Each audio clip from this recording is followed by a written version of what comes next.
ಜಿಲ್ಲಾಸ್ಪತ್ರೆಗೆ ಭೇಟಿ ನೀಡಿದ್ದಾರೆ ವಿಪಕ್ಷ ನಾಯಕ ಆರ್ ಅಶೋಕ್. ಘಟನಾ ಸ್ಥಳಕ್ಕೆ ಭೇಟಿ ನೀಡಿದ ಬಳಿಕ ಆಸ್ಪತ್ರೆಗೂ ವಿಸಿಟ್ ಕೊಟ್ಟಿದ್ದಾರೆ.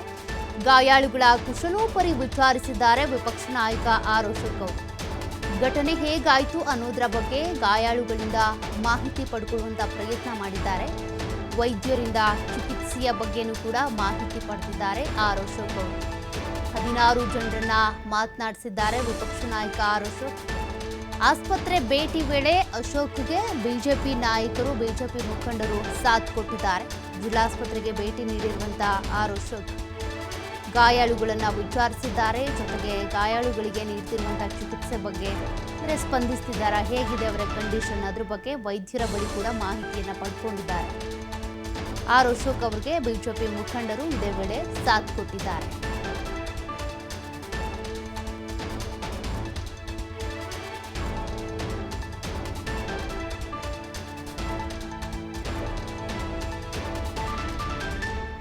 ಜಿಲ್ಲಾಸ್ಪತ್ರೆಯಲ್ಲಿ ದಾಖಲಾಗಿರುವಂತಹ ಒಟ್ಟು 16 ಜನರು ಗಾಯಾಳುಗಳನ್ನು ಕೂಡ ಆರ್ ಅಶೋಕ್ ಅವರು ಮಾತನಾಡಿಸಿದ್ದಾರೆ. ಘಟನೆ ಹೇಗಾಯಿತು, ಏನು ಕತೆ ಅನ್ನೋದ್ರ ಬಗ್ಗೆ, ಆದರೆ ಅವರಿಗೆ ಎಷ್ಟು ಮಾಹಿತಿ ಗೊತ್ತಿದೆಯೋ ಅದ್ರ ಬಗ್ಗೆ ವಿಚಾರಿಸಿದ್ದಾರೆ. ಜೊತೆಗೆ ಅವರಿಗೆ ಟ್ರೀಟ್ಮೆಂಟ್ ಕೊಡ್ತಾ ಇರುವಂಥ ವೈದ್ಯರ ಬಳಿಯೂ ಕೂಡ ಮಾಹಿತಿ ಪಡ್ಕೊಂಡಿದ್ದಾರೆ. ಯಾರ್ಯಾರ ಕಂಡೀಷನ್ ಹೇಗಿದೆ, ಚೇತರಿಸ್ಕೊಳ್ತಿದ್ದಾರಾ ಏನು, ಅದೆಲ್ಲದ್ರ ಬಗ್ಗೆ ಕೂಡ ಮಾಹಿತಿ ಪಡ್ಕೊಂಡಿದ್ದಾರೆ. ಗಾಯಾಳುಗಳ ಜೊತೆ ಮಾತನಾಡ್ತಾ ಇರುವಂಥ ವಿಜುವಲ್ಸ್ ಕೂಡ ನೀವು ಗಮನಿಸಬಹುದು.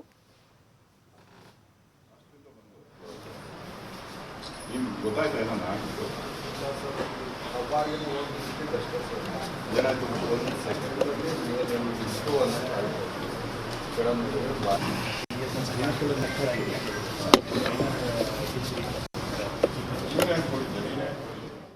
ಭಾಳ ಶಾಂತ ರೀತಿಯಿಂದ ಹೋಗ್ತಾ ಇರುವಂಥ ಮೆರವಣಿಗೆಯಲ್ಲಿ ಅಚಾನಕ್ಕಾಗಿ ಲಾರಿ ಡ್ರೈವರ್ನ ನಿರ್ಲಕ್ಷ್ಯದಿಂದ ಇವತ್ತು ಸುಮಾರು 9 ಜನ ಸಾವನ್ನಪ್ಪಿದ್ದಾರೆ.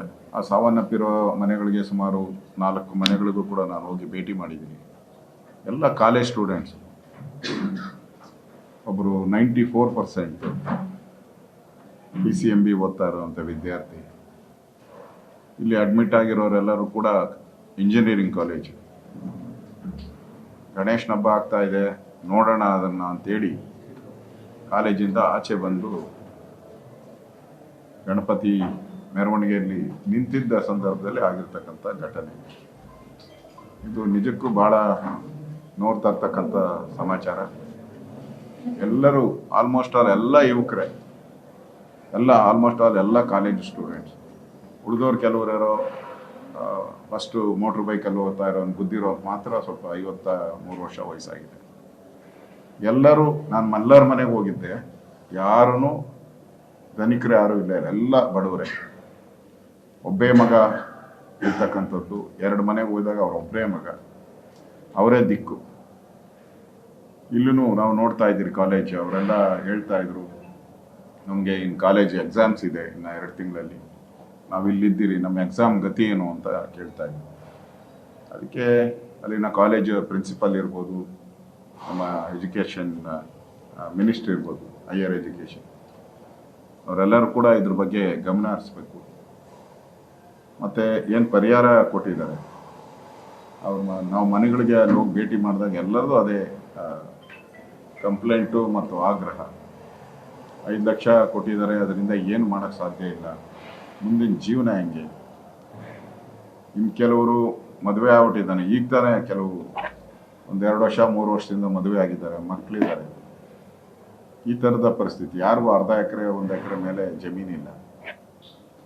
ಈ ಪರಿಸ್ಥಿತಿಯಲ್ಲಿ ಸರ್ಕಾರ ಮಾನವೀಯತೆ ದೃಷ್ಟಿಯಿಂದ ಇದನ್ನು 25 ಲಕ್ಷಕ್ಕೆ ಏರಿಕೆ ಮಾಡಬೇಕು ಅನ್ನೋ ಆಗ್ರಹವನ್ನು ಮಾಡ್ತಾ ಇದ್ದೀರಿ. ಅದು ಗಣೇಶನ ಮೆರವಣಿಗೆ ಭಾಳ ಶಾಂತ ರೀತಿಯಿಂದ ಹೋಗ್ತಾ ಇರುವಂಥ ಮೆರವಣಿಗೆಯಲ್ಲಿ ಅಚಾನಕ್ಕಾಗಿ ಲಾರಿ ಡ್ರೈವರ್ನ ನಿರ್ಲಕ್ಷ್ಯದಿಂದ ಇವತ್ತು ಸುಮಾರು 9 ಜನ ಸಾವನ್ನಪ್ಪಿದ್ದಾರೆ. ಆ ಸಾವನ್ನಪ್ಪಿರೋ ಮನೆಗಳಿಗೆ ಸುಮಾರು 4 ಮನೆಗಳಿಗೂ ಕೂಡ ನಾನು ಹೋಗಿ ಭೇಟಿ ಮಾಡಿದ್ದೀನಿ. ಎಲ್ಲ ಕಾಲೇಜ್ ಸ್ಟೂಡೆಂಟ್ಸ್. ಒಬ್ಬರು 94% PCMB ಓದ್ತಾ ಇರೋವಂಥ ವಿದ್ಯಾರ್ಥಿ. ಇಲ್ಲಿ ಅಡ್ಮಿಟ್ ಆಗಿರೋರೆಲ್ಲರೂ ಕೂಡ ಇಂಜಿನಿಯರಿಂಗ್ ಕಾಲೇಜ್. ಗಣೇಶನ ಹಬ್ಬ ಆಗ್ತಾ ಇದೆ, ನೋಡೋಣ ಅದನ್ನು ಅಂತೇಳಿ ಕಾಲೇಜಿಂದ ಆಚೆ ಬಂದು ಗಣಪತಿ ಮೆರವಣಿಗೆಯಲ್ಲಿ ನಿಂತಿದ್ದ ಸಂದರ್ಭದಲ್ಲಿ ಆಗಿರ್ತಕ್ಕಂಥ ಘಟನೆ.